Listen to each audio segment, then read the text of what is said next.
Hey guys, welcome back to my channel. Today I have a missing persons case and it is relatively new. It's very new actually, within this past month of February.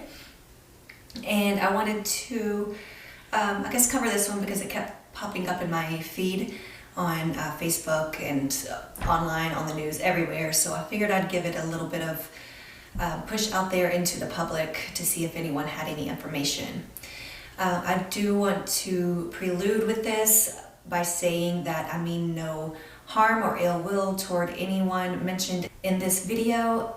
I just want to get the information out there. If I do have any of the information incorrect, please do let me know. I will be glad to change it, do an update on it. Basically, I am just gathering all of the news articles and everything that I can and putting it in one consolidated video.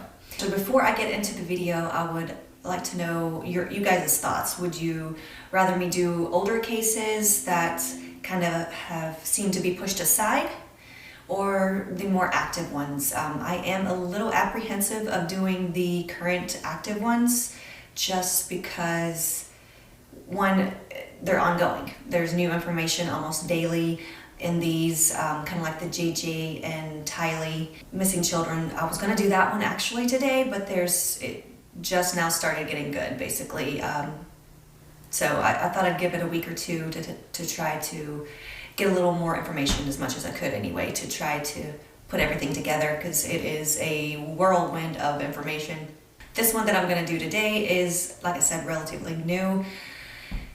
And it makes me a little nervous. One, it's a little close to home, and I have to also keep in mind of, if I piss off anyone in the video, that I have to keep my children safe, and my family, and that's kind of a reason why I'm a little apprehensive on doing these current active cases. But anyway, just let me know how you guys feel, if you want me to continue to do more active or older cases. The older cases would help to put it back into the light of the public, and maybe new information could be found on that. But anyway, so without any further ado, this video is on Evelyn Mae Boswell.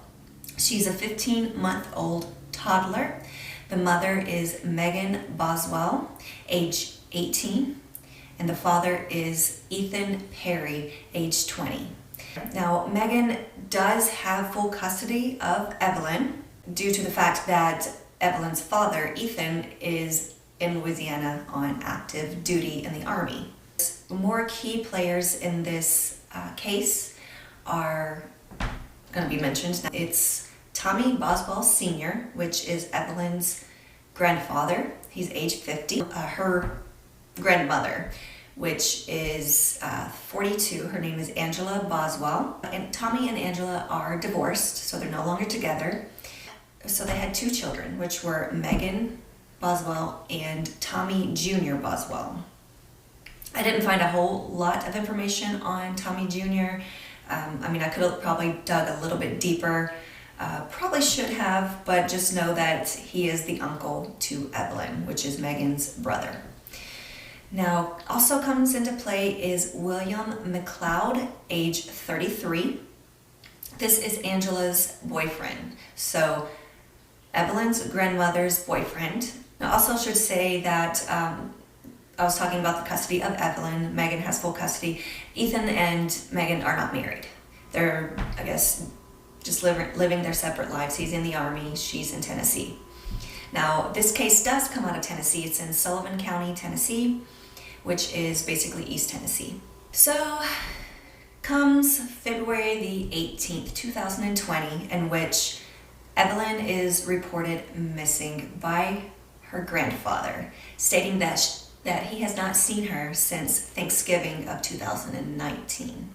Now, later reports do find out that it has been more so along mid-December since she was last seen, but we'll get into that later. On February 18th, she was reported as missing. February the 19th is when they put out, as in the officers, investigators, Tennessee Bureau of Investigation issued a Amber Alert for Evelyn. Now, on February the 21st is when they got information that possibly a 2007 silver BMW was a vehicle of interest for information in the case of Evelyn. Again, we'll get into that part a little bit later. Just trying to give you the information here and a little bit of the timeline. I will probably at the end recap the timeline because it's a little bit crazy, kind of maybe not as crazy as the Tylee and JJ, but it's getting up there on the spectrum. So that was February 21st, in which the Amber Alert with the vehicle was released. Here comes February the 22nd. Now, police have previously questioned the mother, Megan, in Evelyn's disappearance. It was stated that she originally said that Evelyn was with her father in Louisiana. And of course, police followed up on this. Turns out he's in active duty in the Army in Louisiana. Yes, he's in Louisiana, but she wasn't. So Evelyn was not with her father. That came out that wasn't true. So they come back to her, and then she says that Evelyn, she, as in Megan, says that Evelyn is with her grandmother at a campground, Mendota, Virginia. So the police go and question the campground owner, and again find out that this isn't true because it is a seasonal campground and it was closed. It's only open from April to November, and that there was never any record of Angela staying there. Now, the police did search the campground on, I think, February 24th. I'm looking at my notes, you have to excuse me, but on February 24th they did search the campground. They didn't find anything, and again, it was closed. Now, when they originally asked Megan when she had last seen or been with her child, Evelyn, she said December the 26th, the day after Christmas. Later reports, she started, again, just like the information that she is giving these officers, said that it was more of just right before Christmas, and that she had bought Christmas presents for Evelyn but never got to give them to her. So in the news report that I watched, she was asked what she got Evelyn for Christmas, and she was kind of apprehensive to answering, and I'm not sure why. I don't know if really she didn't have these items or she was trying to make something up on the fly. But eventually she did answer and be like, just stuff like clothes, toys. And then again, she was asked again what she got specifically. And then she finally said clothes, toys, and Baby Shark. Because apparently Evelyn's favorite, I guess, show and song and toy is Baby Shark, like most little toddlers. And I'm just going to put my input here. I know specifically what I get my children for Christmas, not because I do a video every year, but because I put a lot of thought into it of what they are interested in. And granted, she is only 15 months, so she probably typically doesn't remember what she gets for Christmas. But even when my children were small, it was still a big deal of the thought process that went into the Christmas presents. But to each their own. She's a different type of style of mother than I am. I get it. That's fine. But that's just my 2 cents. Now, later, after police question Megan, she comes up with the dates of December the 10th or 11th.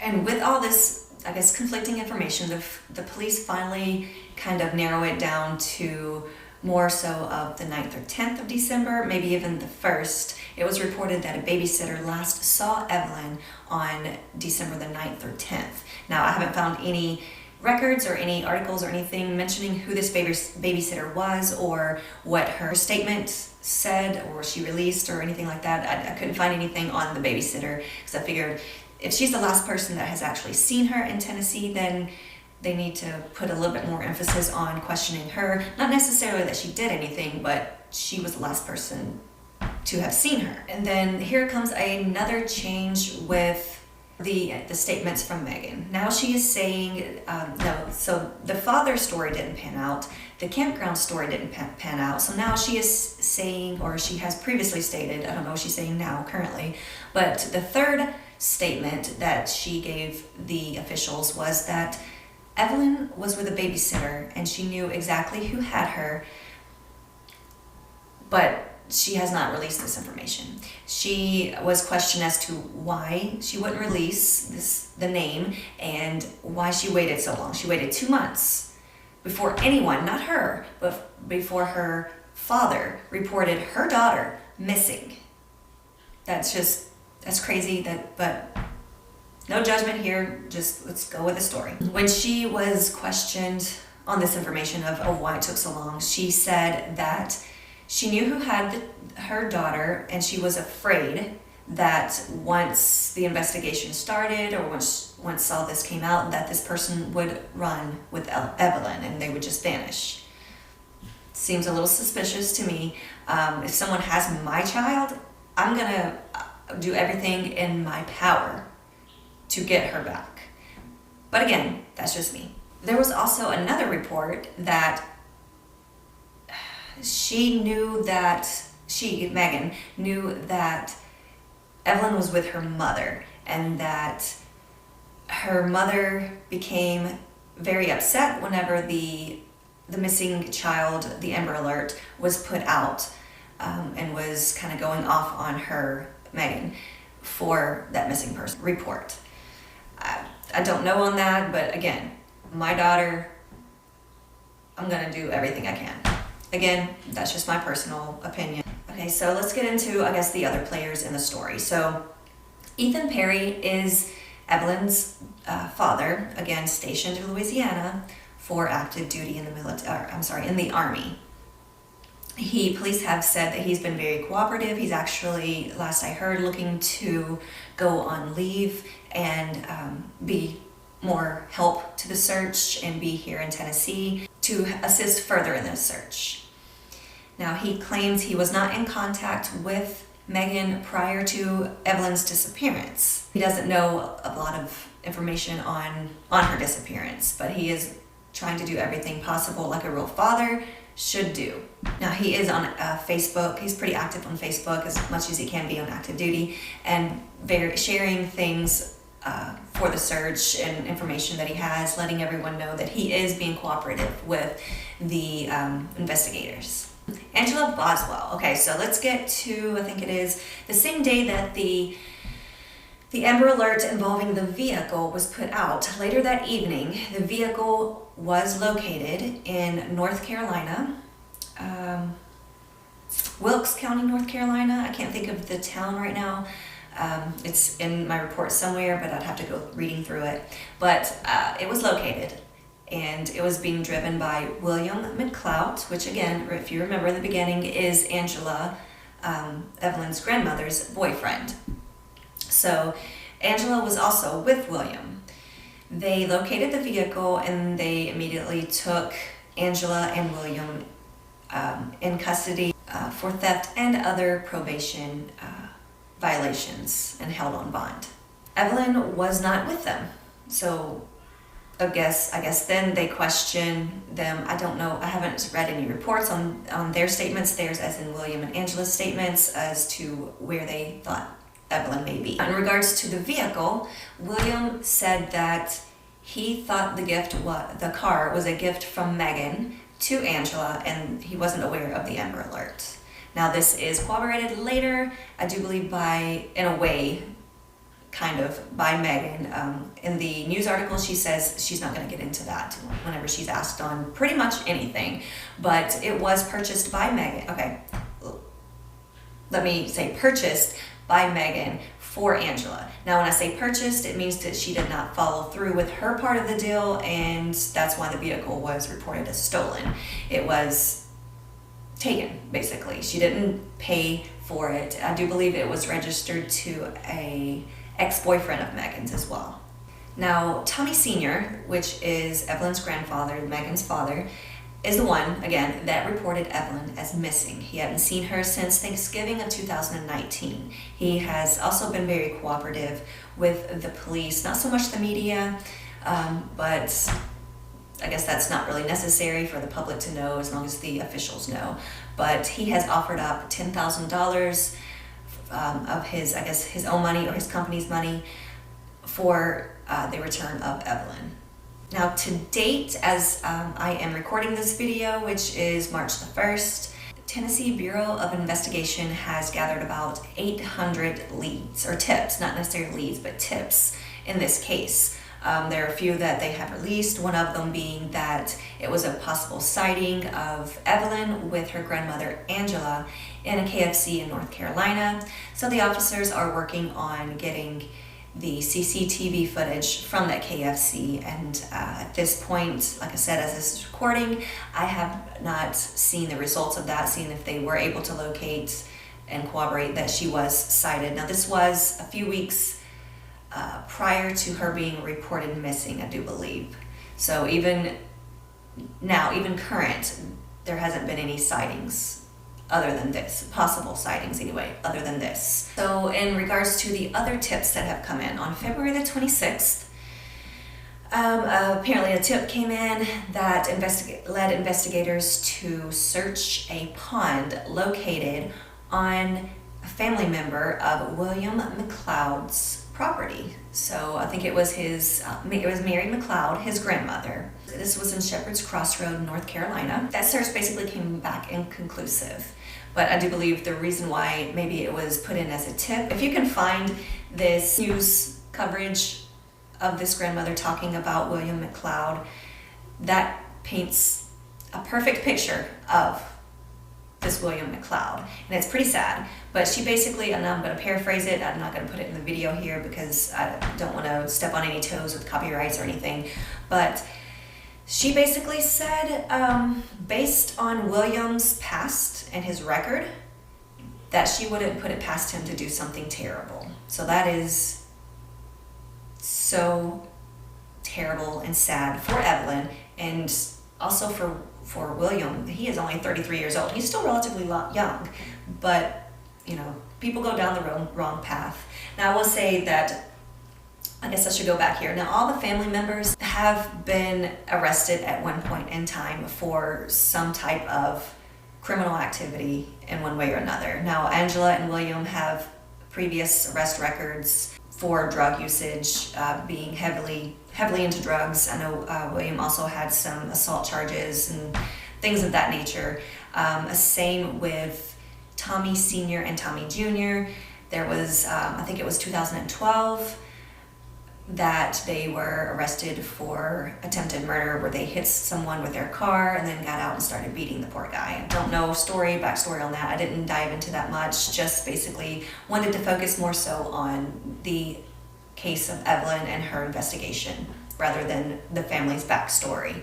But that's just a quick little information here. Now, I didn't recall if Megan had a prior history other than now, because I haven't gotten to that part yet, but she is currently in jail, being held. I guess I didn't really, so I'm kind of skipping all over the place, and I apologize. Like I said, I will go back through the timeline and kind of give you guys a better idea of what's going on. But I do believe the reason to search the pond was a tip probably from Mary McLeod's. She stated on February the 21st that William and Angela came to her house asking for gas money, and that William's feet were wet.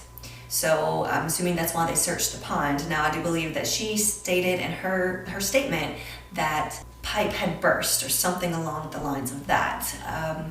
And then you take into account her character assessment of William, and it just doesn't look good. That is pretty much the information here. Now I will go into the timeline a little bit better, since it seemed to be kind of all over the place, and I do apologize. I tried to put it into a way it was making sense as best as possible, because this is only like a week or two old case. So again, it starts February the 18th when Evelyn was missing. February the 19th is when the Amber Alert for Evelyn was issued. Comes up on February the 21st is when a lot of stuff goes down. A Tennessee Bureau of Investigation released that they were looking for this vehicle that was a key part to the investigation for having information known about Evelyn.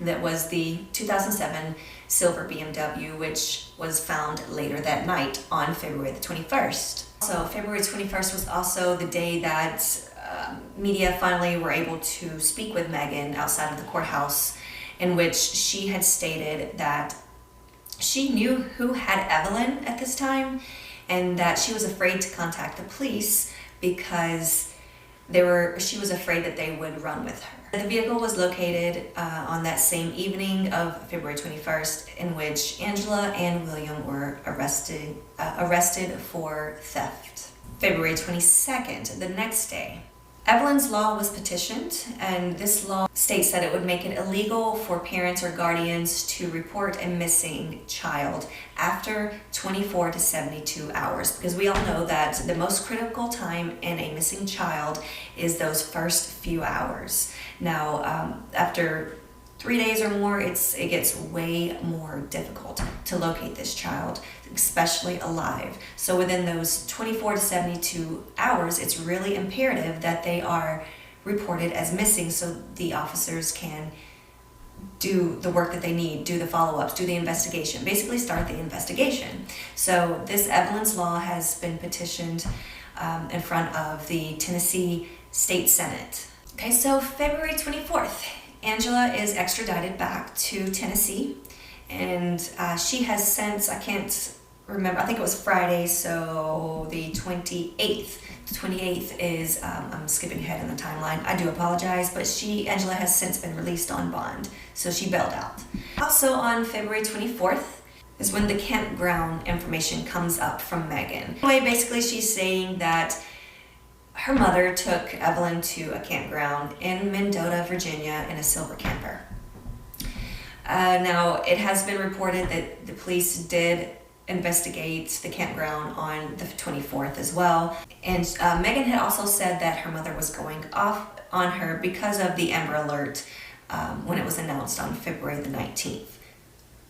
I don't know the specifics on that. That's all that she would say. Pretty much I'm not going to get into that right now. So on February 25th, Megan told the news outlet that she was pregnant and that's why she couldn't do a polygraph test. Now, I don't know, there was some reports stating that she had offered to do a polygraph test and she couldn't because she was pregnant, or that the officers asked her to do a polygraph test, and again, she couldn't because she was pregnant. So I'm not sure which way. I think the news coverage that I saw, she said she offered to do a polygraph test, but she couldn't because she was pregnant. Now, the officers did say they cannot confirm nor deny if she is pregnant. They will just state that on Monday, the jailhouses do keep record of who's pregnant, the inmates that are pregnant.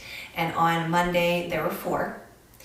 And Tuesday, there were 4 until about 11 o'clock, which was reported there were 5 inmates pregnant. Now, Megan was booked and taken in around 9 o'clock on Tuesday. That is them kind of saying, I can't say confirm nor deny, but there is now 1 more inmate that is now pregnant. So she may be truly pregnant. I did see in another article that she isn't pregnant, but with that direct quote from the news conference that the officer held, is they're stating that on Monday, there were 4. On Tuesday, after Megan was booked, there were 5. And Wednesday, there still continues to be 5. I didn't get much into why Megan was arrested. So on Tuesday night, they held Megan for questioning for hours and hours. And I think around 9 p.m. is when she was booked for false reporting. She has changed her story so many times. Like I said, it was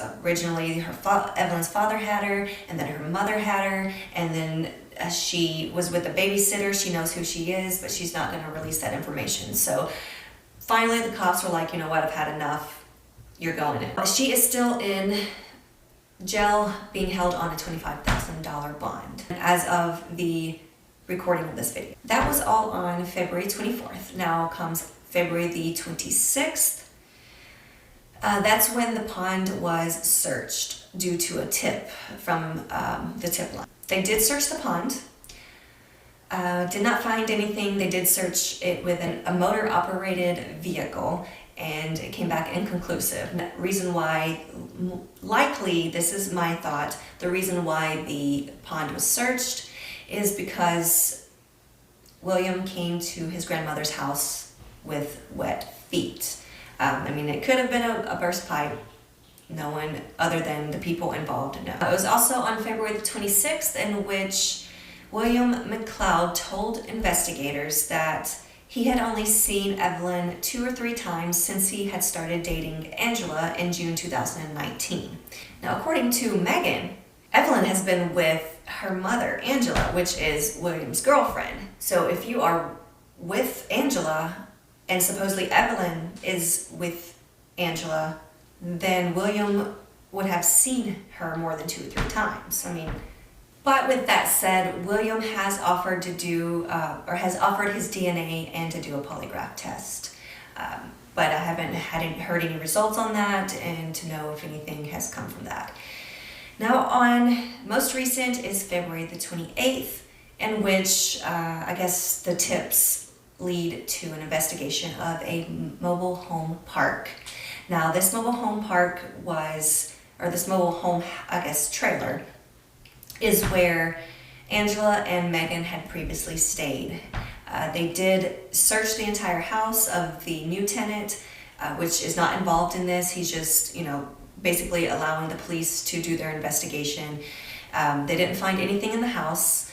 They did dig underneath the trailer. There was a hole underneath the trailer where they dug, and they did take evidence. The current owner, Zachary Warfield, he did say that they were digging into soft ground near and underneath the trailer. After investigation, that this mobile home park is owned by none other than Tommy Boswell Jr., which is Evelyn's uncle, Megan's brother.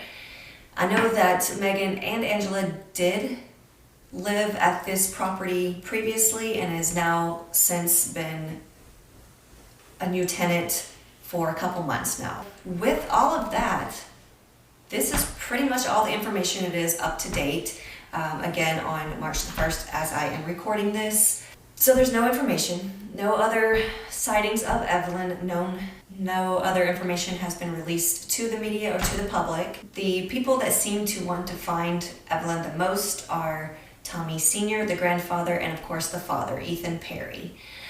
Megan is, in my opinion, in the news coverage that she has been in the beginning, she was kind of, I don't know how to put it. She'd cry a little bit, but I think it was forced and fate, in my opinion. And in this latest that I saw about her being pregnant and the polygraph, she didn't seem at all affected by finding her daughter. She was smiling, and I know you cannot put yourself into someone else's shoes because you're not them and they're not you. You don't have the same mind frame, the mindset, or anything like that. But if your child is missing, it just seems like you would be more distraught than that. But okay, that's just me. That's just my thoughts. Again, that just kind of wraps up this video or this case on Evelyn Mae Boswell, 15 months old. She was last seen in a pink tracksuit, and pink shoes. Again, that was in December. So what she was wearing at the time of her disappearance, if it wasn't on that same day, don't know. That was the last time that her mother supposedly saw her. Again, we don't know when Megan last saw her. It could have been December the 1st, it could have been December the 9th or the 10th or the 11th, or it could have been December 26th. But the fact that she hasn't given Evelyn her Christmas presents, I do not believe it was December 26th. Megan didn't release what other clothing items that she gave to her mother or whoever she gave Evelyn to know what to be on the lookout for, what type of other clothing to be. I don't know about you, but I've read a lot of the comments and a lot of people are saying that this has a strong Casey Anthony vibe to it. And I really hope not, because this little girl is just adorable.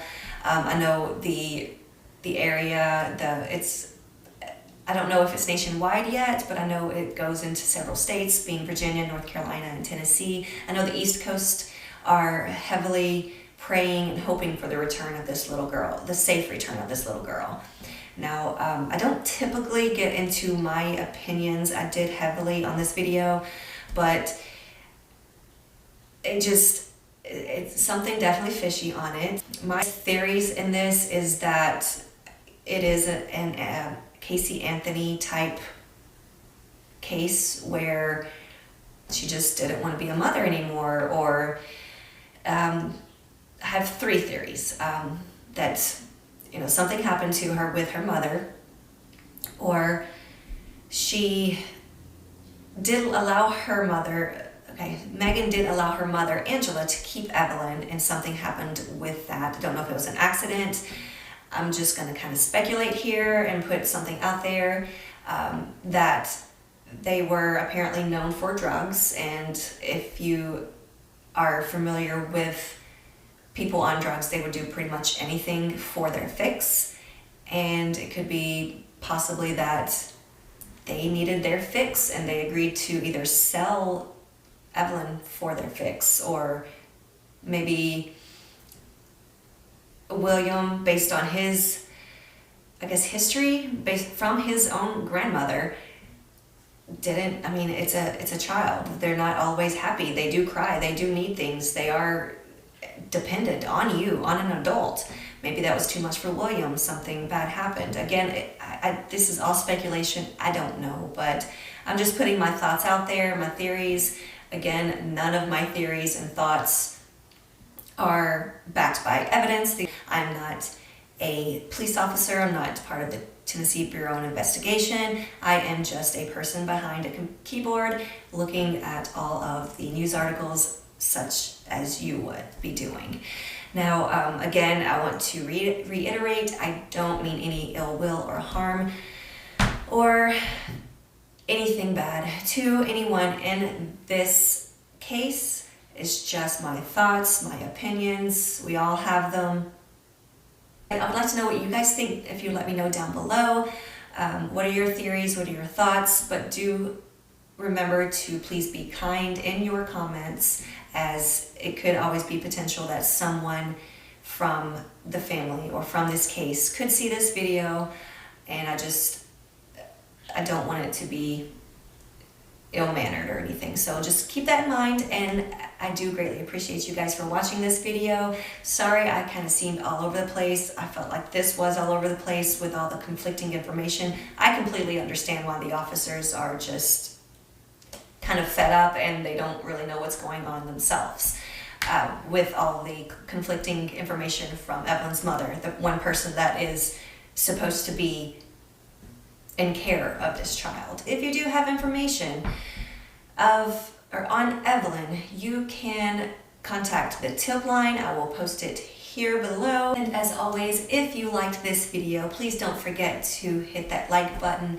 show the love, and hit that subscribe so you can become part of my family. I would love to have you part of my family, and hit that notification bell so you are notified of any future videos and you don't miss out. Until next time, I will see you guys.